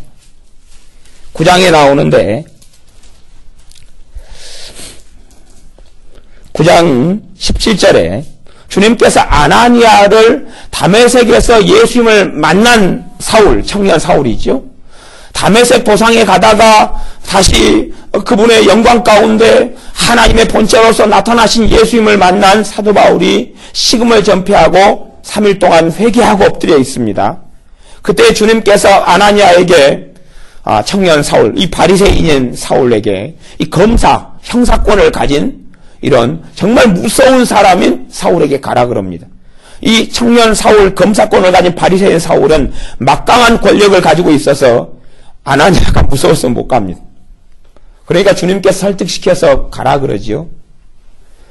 가서 순종해서 가서 17절에 9장 17절에 아나니아가 떠나 그 집에 들어가서 그에게 안수하여 가로되 형제 사울아 주 곧 내가 오는 길에서 나타나시던 예수님께서 나를 보내어 너로 다시 보게 하시고 성령으로 충만하게 하신다 하니 즉시 사울의 눈에서 비늘 같은 것이 벗어져 다시 보게 된지라 일어나 세례를 받고. 그러니까 사울 같은 경우는 성령 세례하고 물 세례가 바뀌었어요. 사마리아는 물 세례 받고 성령 세례 받았는데 청년 사울은 나중에 사도 바울이 된 청년 사울은 성령 세례를 받고 아나니아의 제자 아나니아의 안수를 통해서요. 성령 세례를 받고 그 다음에 물 세례를 받았어요. 주님을 먼저 믿고 영접했어요. 그 다음에 이제 성령 세례 받고 그 다음에 물 세례 받고 순서는 이제 이렇게 뒤바뀌지만 뭐 정확한 순서가 있는 건 아닙니다. 그 다음부터 사도 바울이 19절부터 이제 음식 먹고 강건해지고 그 다음 전도하러 나갑니다. 성령 세례가 임했으니까 전도하러 무대표로 나가기 시작해요. 그리고 나중에 이제 도망가죠. 성에 줄 매달아가지고 바구니 타고 도망가죠. 지 아들이 도망을 보내죠. 좀 많이 건너뛰어가지고, 건너뛰고 그 아나니아 아닙니다. 다른 제자 아나니아 있습니다. 사도행전 19장 1절부터 그 과거에 이스라엘 사람 유대인들은 성이 없어요. 성이 없고요. 이름이 있는데 같은 이름을 다 써요. 같은 이름을. 그러니까 사울도 엄청 사울이 많잖아요. 그죠? 같은 이름을 써요. 다윗도 미국 사람 같은 경우도 존이 요한이에요. 존이라 이름을 다 많이 써요. 그냥 전문용어로 하면은 기나고동이나 다 존이고 막 그렇게 하는 것처럼 다 피터는 베드로잖아요. 피터고 막 그건 많아요. 그 다음에 폴은 바울이에요. 폴, 존 폴, 막 그렇게 많이 가요. 유명한 기독교 상담학자, 폴 투르니에도 있고 막 그러잖아요. 그 사람은 스위스 사람인가 그러는데, 폴 많아요. 그런 것처럼, 당시에는 성은 없고 이름이 있는데, 같은 이름, 예수님의 제자 12명 가운데 같은 이름이 얼마나 많아요? 시몬 몇 명이에요? 많아요. 시몬 많아요. 야고보 몇 명이에요? 많아요. 2명은 된단 말이죠. 이게 이름이 많아요. 그래서, 구분하는 방법이 뭐였냐, 그러면, 그 방법이 있어요, 방법이. 누구의 아들 이렇게 소개하는 거예요, 항상. 그들이 쓰는 레파토리에 누구의 아들이에요. 옛날 우리 유교 시대 때는 내가 멧대손, 누구 멧대손, 어쩌고 막 그렇게 소개했던 것처럼. 근데 이스라엘 사람 유태인들은 누구의 아들. 지금도, 팔레스틴에 가서 유대인을 만나면 소개가 그런 거예요. 누구의 아들 그런 식으로 써요. 많은 경우에. 그것이 이제 자기가 가진 그 전통 속에서 그렇게 했어요. 그래서 성경에서 누구의 아들이 아니냐 그렇게 물어봐요. 누구의 아들 누가 아니냐 그러죠. 사도행전 19장에 보면 아볼로가 고린도에 있을 때에 바울이 윗지방으로 다녀 에베소에 와서 어떤 제자들을 만나 가로되 너희가 믿을 때에 성령을 받았느냐. 이 제자들은 누구의 제자들이냐 그러면 세례 요한의 제자들입니다. 근데 세례 요한은 누구를 전했어요? 예수님을 전했기 때문에 세례 요한의 전도를 받고 예수님을 믿게 됐습니다. 예수님을 믿게 된 사람들이 실제로는요. 그래서 그들을 만나서 묻기를 너희가 믿을 때에 성령을 받았느냐? 가로되 아니라 우리는 믿을 때에 그랬잖아요. 누구를 믿을 때요? 예수님을 믿을 때지요. 예수님 믿을 때에 성령을 받았느냐? 그러니까 아니라 우리는 성령님께서 있음도 계심도 이 땅에 오셨고 임하셨다는 사실도 듣지 못하였노라.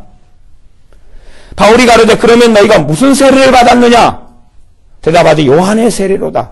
요한으로부터 세례 받아가지고 예수님을 믿게 됐다는 것이에요. 그래서 4절에 바울이 가로되 요한이 회개의 세례를 베풀며 백성에게 말하되 다시 이제 복음을 전합니다. 예수님의 복음을 다시 확인을 해야 돼요. 다시 1단계부터 가야 돼요. 정말 예수님을 구주로 영접했는지 주님으로 영접했는지 확인하고요. 그리고 5절에 다시 저희가 듣고 주 예수님의 이름으로 세례를 받으니 다시 복음을 듣고 이제 그 전에는 회개의 세례인데 세례 요한의 세례를 받았어요. 근데 이제 누구의 이름으로 세례를 다시 줘요? 예수님의 이름으로 다시 세례를 줘요. 예수님의 이름으로.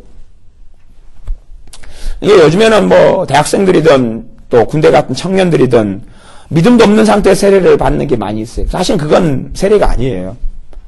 뭐 그렇게 따지면은 목탕에 가서 잠수하는 것도 세례게요. 그러죠. 그거랑 똑같은 거예요. 아니면 바다에서 물속에 풍덩하고 잠수하는 게 세례게요. 본래 침례의 의미와 가장 가까운 건데. 그러니까 믿음도 없이 초코파이 먹으려고 아니면 세례 받아라 뭐 하루 놀게 해줄게 그래가지고 군대에서나 뭐 아니면 친구 따라 세례 받는 건 세례가 아니에요. 그런 경우는.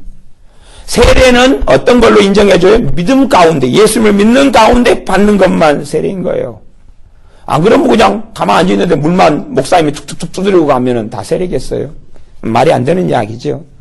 그래서 다시금 이제 예수님의 이름으로 세례를 다시 받게 해요.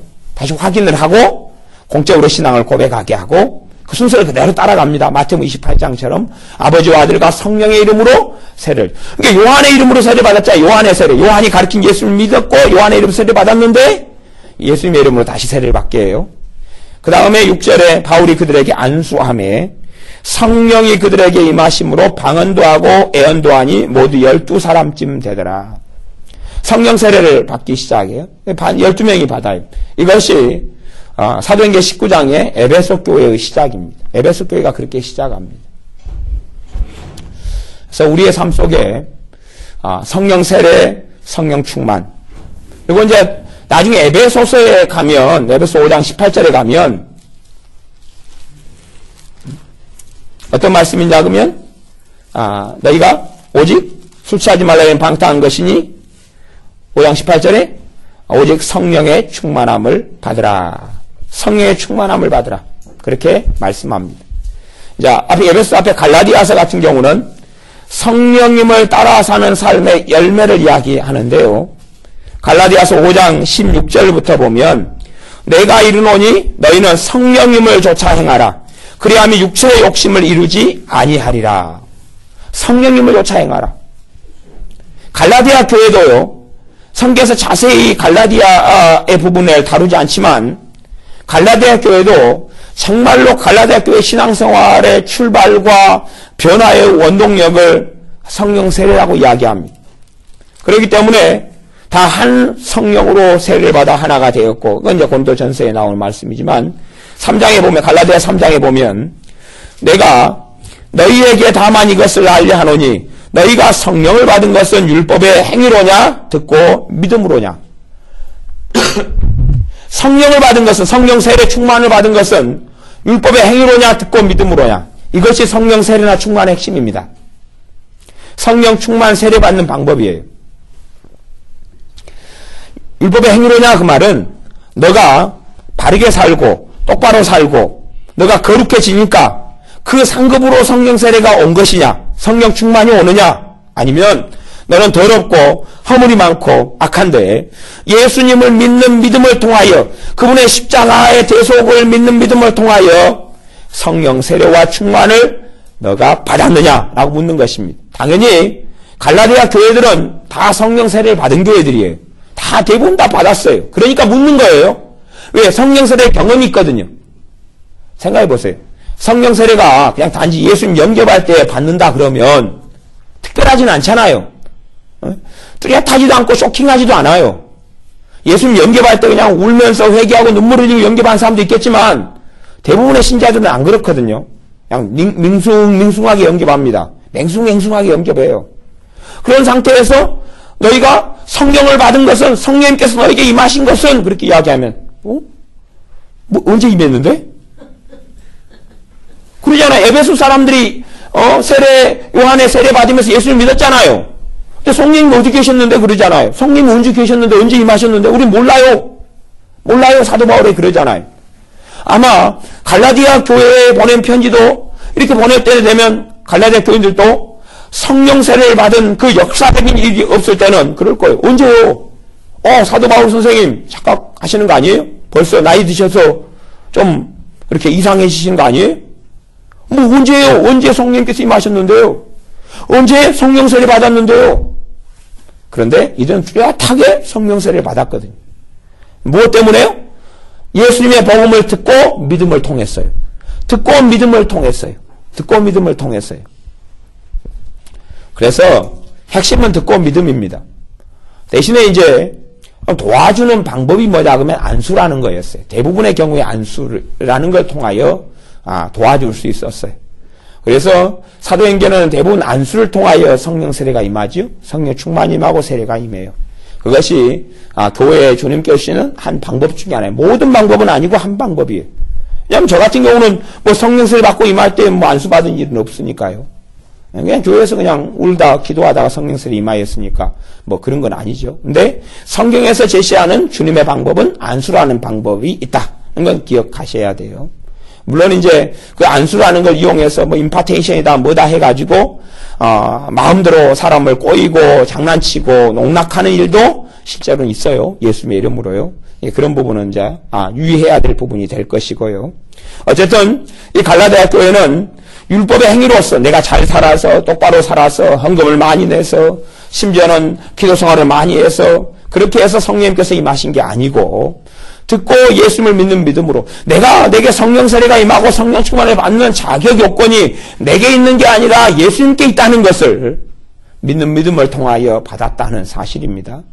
그 믿음이 있으면 사실 누구든지 받지요. 누구든지 받아요. 어느 때라도 어떤 순간이라도 어떤 집사님이 남편에게 맨날 술 마시고 오면 구타를 당했는데 두드려 맞았는데 너무 서러워서 다락방에서 자주 울었다 그래요. 옛날 집은 다락 있잖아요. 숨어 들어가서 울다가 그냥 맨날 우니까 서러워서 다락에 들어가서 기도를 하기 시작했어요. 기도를 한 며칠을 하는데 그 불이 임했어요. 성령 세례가 임했어요. 불세례, 성령 세례가 임했어요. 그래서 회개가 터지고 눈물이 나고 자기 마음이 변화되고 기경됐어요. 그 다음에 이제 남편 자는데 머리에 손 얹고 기도했더니 불이 온 상태에서 기도했더니 남편이 팔딱팔딱 뛰더래요. 다음날 예수님 영접하게 되더래요. 강파감이 무너지고 특별한 경우들과 케이스들이 있지요. 갈라디아서 그래서 5장에서는 성령을 쫓아 행하라 그리하면 육체의 욕심을 이루지 아니하리라. 육체의 소욕, 욕심은 성령님을 거스리고 성령님의 소욕은 육체를 거스리나니 이 둘이 서로 대적함으로 너희의 원하는 것을 하지 못하게 하려 함이니라. 내게 육체의 소욕이 강하냐 성령의 역사가 강하냐에 따라서 내가 어디로 끌려가느냐. 대신에 성령 세례를 안 받고 성령 충만을 안 받은 사람들은 성령의 역사가 거의 미미하거나 없기 때문에 성령 역사를 알지는 못해요. 그냥 육체의 소욕을 따라가야 돼요. 근데 그 육체의 소욕이 이제 내가 성경을 아는 지식이 있고 내가 소위 말하면 경건성이 좀 있고 인격이 있고 성격이 대먹었고 그러면 자기 성격을 따라가요. 성격을 따라. 자기가 믿고 있는 바를 따라가요. 자기 가치관을 따라가고 자기 세계관을 따라갑니다. 목사님들 가운데 또 신자들 가운데서도 그냥 성령님의 역사는 없고 자기 인격을 따라 신앙 인격을 따라서 그렇게 살아가는 사람들이 꽤 있어요. 근데 성령의 역사가 아니라요. 그런 것을 주님께서는 육체의 소욕이라 그럽니다. 실제로요. 성령님의 인도 따라서 행하지 않는 일들을 통해서 주님은 영광받지 않습니다. 그건 내 힘으로, 내 지혜로, 내 결정으로, 내 결단으로 행한 것들이기 때문에 그렇습니다. 그래서 그런 경우는 사실은 끝까지 좋은 열매를 유지하고 이루기가 어렵습니다. 성령님의 인도하시는 바가 되면 18절 율법 아래 있지 아니하리라. 그러면서 22절 성령의 열매는 사랑과 희락과 화평과 오래 참음과 자비와 양성과 충성과 온유와 절제니 이 같은 것을 금지할 법이 없느니라. 25절 우리가 성령으로 살면 또한 성령으로 행할지니. 성령님으로 산다, 성령으로 행한다. 두 가지가 다른 것이죠. 이제 말씀이 좀 이제 많이 길어지고 복잡해지니까 대강 마무리하고 정리하겠습니다. 그래서 우리는 믿는 사람들은 성령 충만이 있을 때에 신자의 삶이 가능해집니다. 어떤 사람에게 성령님이 임하냐? 절박해져야 됩니다. 절박해져야 돼요. 성령님 없어도 괜찮은 신자들은 성령님 역사 크게 안 합니다. 왜요? 성령님 없어도 그냥 선택사항이 되면 옵션이 돼서 있어도 그만 없어도 그만 있어도 그만 없어도 그만. 주님은요 없으면 그리스도인의 삶을 살 수 없다 그러신 거예요. 성령님께서 안 계시면 안 된다고 말씀하셨고 성령 충만이 없으면 안 된다 말씀하셨어요. 우리는 옵션이라고 생각해요.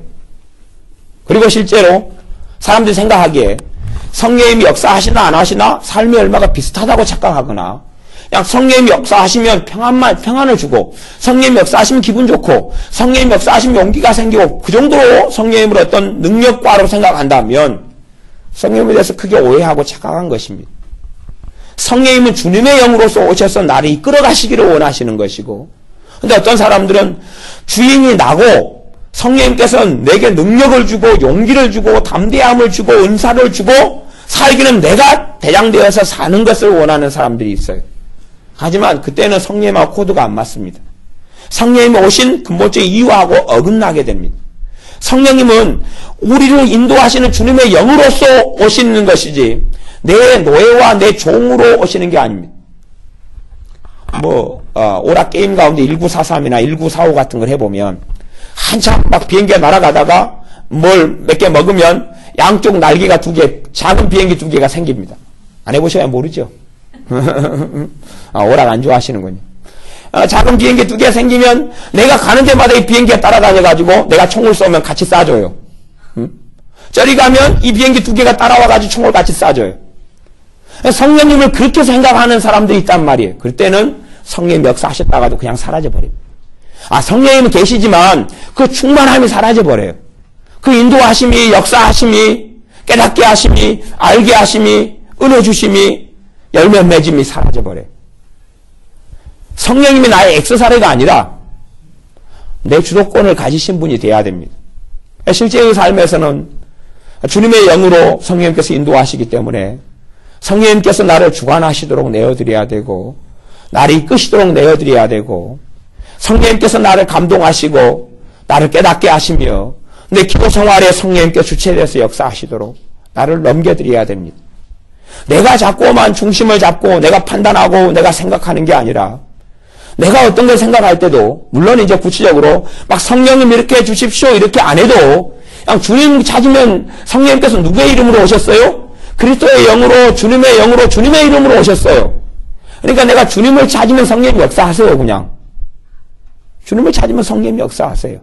어떤 분은 성령님께 기도를 해야 됩니까? 주님께 해야 됩니까? 아버지께 할까요? 막 그래요. 성령님께 굳이 기도할 필요는 없어요. 물론 조영기 목사님 같은 분은 성령님을 자꾸 교제를 시작하니까 그때부터 능력 사역이 가능했다고 이제 설교하시고 책에 쓰시고 그랬는데 또 그건 조 목사님의 또 해석 가운데 하나라고 저는 봐요. 그렇게 하셔도 괜찮고 또 베니힌처럼 하신다고 제가 반대하는 건 아니고 안녕하세요 성령님 잘 주무셨습니까는 안 돼도 제가 잘 자고 일어났습니다. 밤새 안녕하셨습니까? 그럴 수는 있겠죠. 근데 그건 이제 그분들의 신앙이고 실제로 성령님께서는 자신의 영광을 드러내지 않습니다. 주님의 영광을 드러내고 아버지 영광을 드러내시는 아버지 영이고 주님의 영이고 그리스도의 영이에요. 자기 이름으로 오시지 않았어요. 그것이 성령님의 겸손하심입니다. 우리 주님께서 자신을 비워 종의 형체를 가졌던 것처럼 성령님께서는 이제 주님께서 아버지 영광을 위해서 하셨던 것처럼 성령님께서는 주님의 영광을 아버지 영광을 위해서 행하시고 역사하십니다. 그래서 우리가 주님을 의지하면 의지할수록 성령 세례를 받게 됩니다. 대신에 주님께 뭘 구해야 됩니까? 성령 충만을 구해야 됩니다. 주님께 성령 세례를 받지 못한 분은 성령 세례를 구해야 됩니다. 주님께서 말씀하시기를 누가 성령 세례를 주는 분이 누구다 그랬어요? 성령님이요? 성령님이 성령서를 주십니까? 주님이 성령서를 주십니까? 주님이요. 주님에 대한 소개가 뭐가 있어요? 나는 처음이 알파요 오메가요. 나 처음과 끝이요. 나는 옛날이나 지금이나 동일하다 그러셨어요. 주님에 대한 소개가 뭐냐 그러면 그분은 세례 요한은 나는 물로 세례 주거냐. 그분은 불과 성령으로 성령과 불로 세례 주신다 그랬어요. 지금도 누가 성령세례 받았으면 누가 주시는 거예요? 우리 주 예수님이 주시는 거예요. 그건 성령세례의 본질이 주님이 주시는 거예요. 주님께 구해야 돼요. 성령세례를 주십시오. 성령 충만을 주시는 분도 주님이에요. 주님 성령 충만을 주십시오. 성령세례와 충만이 같은 말이다 그랬잖아요. 그렇죠? 근데 처음을 성령세례라 그러고 두 번째부터 충만이라고 표현하기도 한다 그래요. 신학적으로는. 두 가지를 섞었어요. 그냥 섞었어요. 성령 충만을 주시는 분이 주님이셔요. 성령님이 주권적으로 행하시는 게 아니라 주님의 영으로서 행하세요. 주님의 뜻에 따라서. 그렇기 때문에 성령님께 역사하시는 것이 주님의 뜻이에요. 아버지의 뜻이 되어져요. 아버지의 뜻대로 살고 싶습니다. 근데 성경에서는 주님께서 뭐라 말씀하시냐 그러면 그래 성령 인도 따라 살아라. 그게 아버지의 뜻이다. 좁은 길을 걸어가고 싶습니다. 그래 좁은 길을 걸어가고 싶냐? 성령 인도 따라 살아가라. 성령님께서 아버지 뜻대로 인도하시지 너희를 뭐 넓은 길로 인도하고 세상의 길로 인도하겠느냐? 사람들이 이 마태복음 산상수훈에 있는 좁은 길을 이야기하고 넓은 길을 이야기하면서 좁은 길을 이야기하면서 자기식으로 좁은 길을 정의를 해요. 성경에서 좁은 길은 하나밖에 없어요. 누구 따라 살아가는 거예요? 성령 따라 살아가는 거예요. 성령 인도로 따라 살아가는 그게 로마서 8장의 이야기예요. 갈라디아서 5장의 이야기고요. 사람들이 좁은 길로 걸어다닌다 맨날 가르치고 이야기하고 말하면서 성령 인도는 전혀 가르치지 않고 말하지도 않아요. 모르니까. 자기식으로 좁은 길을 정의내렸어요. 자기 좁은 길이 뭡니까? 물어보면 고난당하고 핍박당하고 괴로워하고 환난당하고 찌질이 궁상 떨다가 그러다가 가는 게 좁은 길이다 그래요. 변태지. 변태지 지금 좁은 길이에요. 아니 맞으면 그냥 쾌감을 느끼는 그런 메조키스 그런 거 있잖아요. 그런 사람이라든지 그런 거 아니겠어요? 예수님에서 환난도 당하지만 그 가운데 열매는요 사랑과 희락과 화평과 오래 참과 자비 양성과 충성과 온유와 절제가 맺히는 것이 내 짐을 싣고 가볍다고 말씀하셨고 그 배에서 영원토록 솟아나는 샘물이 되고 생수의 강이 배에서 흘러난다고 말씀하셨어요. 그게 성령님의 역사 따라가는 삶이에요. 단지 그냥 자기 안에 슬픔이 있고 절망이 있고 탄식이 있으면서 그저 걸어간다? 아니에요. 그 육의 소욕을 따라가는 거예요. 자기 양심과 자기 인격으로 걸어가는 거겠죠. 주님은 그것을 좁은 길을 걸어간다고 인정 안 하셔요. 누가 주인이에요?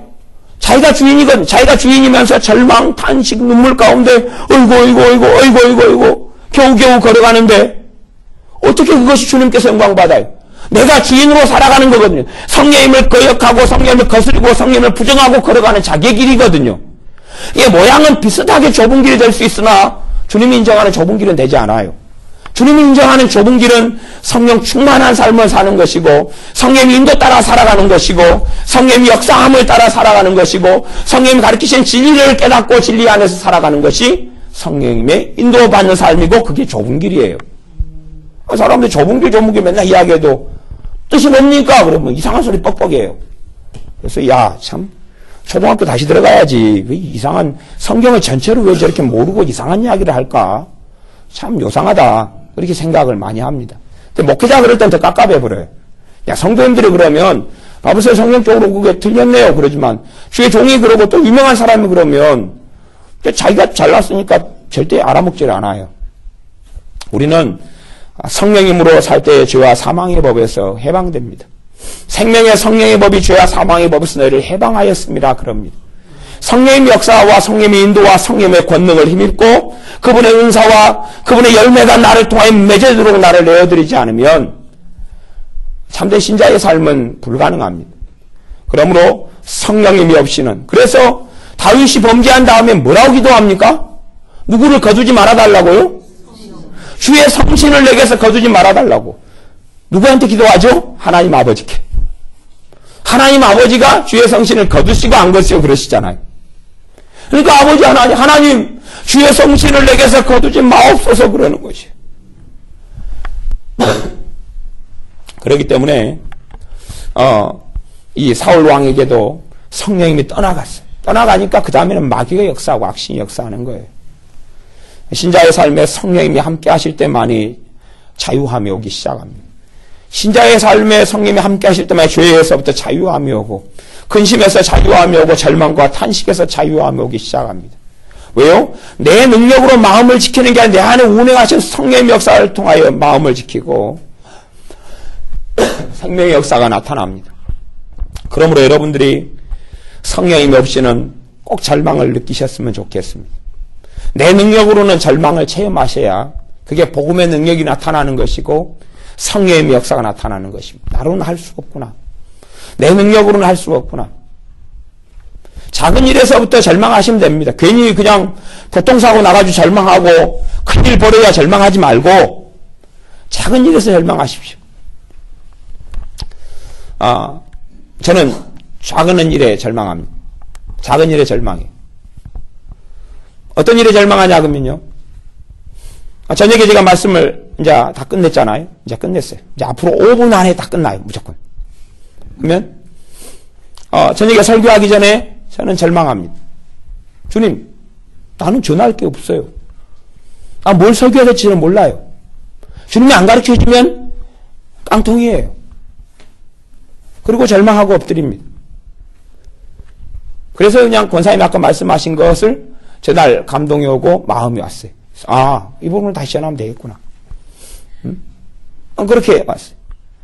어제 월요일 날 말씀을 전할 때는 차를 타고 오는데 주님 가서 뭘 또 전하지요? 멀리서 오시는 분도 있고 갈급한 분도 있는데 뭘 전하지요?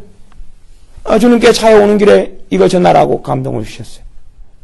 다시 다음날 됐어요. 주님 뭘 전하죠 도대체? 뭘 전할까요? 했던 걸 앵무새처럼 교회에서 전했던 설교를 할까요? 그렇게는 제가 양심상 안 되잖아요. 주님이 성령님이 주신 메시지를 전해야지. 내가 만들어서 전할 수는 없잖아요. 뭘 전할까요? 그러니까 설교의 자리에서는 저는 항상 절망합니다. 여러분은 기도할 때 절망하는 사람들이 돼야 됩니다. 내 힘으로 기도할 수 있어요? 습관적으로 기도하기보다는 주님이 도와주셔야지. 성령님 역사해 주셔야지만이 가능합니다. 저는 기억력이 안 좋으니까 물건이 잊어버리면 절망합니다. 물건이라는 게 대단한 게 아니라요. 핸드폰이 갑자기 눈앞에 안 보여요. 절망합니다. 절망하니까 저는 기도합니다. 주님, 핸드폰이 사라졌습니다. 물론 찾으면 1시간 안에 찾아요. 대부분은. 그러나 일찍 절망하고 주님께 지혜를 구하고 인도를 받으면 되는데 뭘라고 귀찮게 돌아다닙니까? 기도를 하면 그 다음에 나타나요. 찾으면 그냥 그 자리가 있어요. 어느 자리에 나타나요. 핸드폰 충전하는데 엊그저께 잭이 없어졌어요. 주님, 잭이 사라졌어요. 아니 물론 3분을 찾았어요. 3분을 찾았는데 잭을 못 찾았어요. 내가 앞으로 5분 더 찾으면 잭을 찾을 수 있을지 몰라도 그래서 포기하자. 주님, 잭을 찾게 해주세요. 하고 보니까 핸드폰 잭이 나타나요. 그렇게 기억력이 안 좋으니까 훨씬 더 많이 뭔가를 잊어먹어도 그 작은 일에 절망하고 주님 의지합니다. 괜히 복잡하고 힘든 문제 생겨가지고 의지하지 전에 작은 일에서부터 주님을 의지하고 성령의 역사와 인도를 받는 것을 구해야 됩니다. 그냥 필요 없는 일 같아도 제가 우리 교회 애들하고 볼링을 치러 가기로 약속을 했습니다. 약속을 했으면 지켜야 될 것 같지만 저는 약속을 해도 별로 지킬 마음이 없습니다. 왜냐하면 약속을 해도 그것보다 중요하게 내가 볼링 치러 갈 때 애들이랑 갈 때 성령님께서 평안으로 역사하시느냐 또 가도록 인도하시느냐를 다시 기도하고 살핍니다. 그래서 별로 기도하는 가운데 내 육체의 소욕은 이번에 볼링 한 게임 해야지 또 애들 또 폼도 좀 가르쳐 놨으니까 좀 해야지 생각하지만 기도를 다시 합니다. 그런 가운데 내 안에 내 육체의 소욕 말고 내 영 안에서 심령 안에 역사하신 성령님께서 갈 마음이 있고 평안 가운데 역사하시면 가자 그러고 가는데 그 마음이 없고 몸도 아프고 그래서 안 갔습니다. 교회 집사님하고 볼링을 1년 내내 해가지고 최근에 2번 갔어요. 그냥 1년 내내 작년도 안 가고 2년 내내 2번인가 밖에 안 갔어요.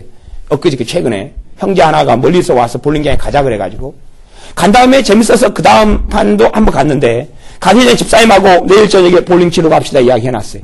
교회 집사님하고. 그런데 둘 다 안 갔습니다. 그리고 가기로 약속해놓고 둘 다 아무 말이 없습니다. 왜냐하면 저하고 그 집사님하고 그런 사인이 있어서 둘 다 가기로 약속했지만 더 먼저가 있어요. 기도하는 가운데 우리가 말한 대로 그대로 행할까 말까를 생각합니다. 근데 별로 갈 마음이 없어서 서로 아무 말 안 합니다. 그걸 꺼내지도 않았어요. 가자고 서로 약속해놓고 아무 말 안 하고 며칠 지나버립니다. 아무 말 안 해요. 당연한 듯이 없어진 약속. 왜? 근데 육체의 소욕은 가서 한 5게임 정도 해야지 몸이 풀리고 10게임 정도 해야지 좀 한 것 같다. 그러는데 내 영 안에서는 별로 그렇게 그게 없거든요. 아이들하고 여름 돼서 해수욕장을 가기로 합니다. 그러면 가기로 하면요. 해수욕장 가면 사건 사고 많이 일어납니다. 아이들 죽을 수도 있고 여름마다 여름 수련회 가서 교회 아이들이 죽는 경우는 항상 일어납니다. 많은 교회들이요. 여름마다. 어떨 때 가려고 마음 먹으면 성령님께서 안에서 거부합니다. 그래서 어떨 때는 2주간을 안 간 적도 있습니다. 사고 위험성이 감지가 돼요. 기도를 하면 평안하지 않아요. 답답해요. 아니구나. 스톱, 멈추자. 2주 지난 다음에 다시 기도하니까 점점 매일 기도해보죠. 왜 아이들은 여름에 땡볕에 더우니까 해수욕장 갑시다 목사님 데모를 하고 2주이 지난 다음에 기도를 하니까 평안하고 기쁨이 있어요. 가자 됐다. 그 다음부터 방학 끝날 때까지 매일 가자. 그리고 줄 빼놓고 매일 얼굴 시커멓게 타도록 아프리카인이 될 때까지. 그래서 그 다음에 제가 설교하는 얼굴 보시면 얼굴 시커매요. 햇빛에 너무 노출돼가지고. 성령 인도를 따라가는 삶은 안전하고 평안합니다. 안전해. 괜히 그냥 자기가 기도도 않고 성령 인도 따르지 않으면서 교통사고 나고 아이가 물에 빠지고 다치고 자빠진 다음에 환난의 길 좁은 길을 내가 걸어갑니다. 그러면 그것을 환자라고 그래요.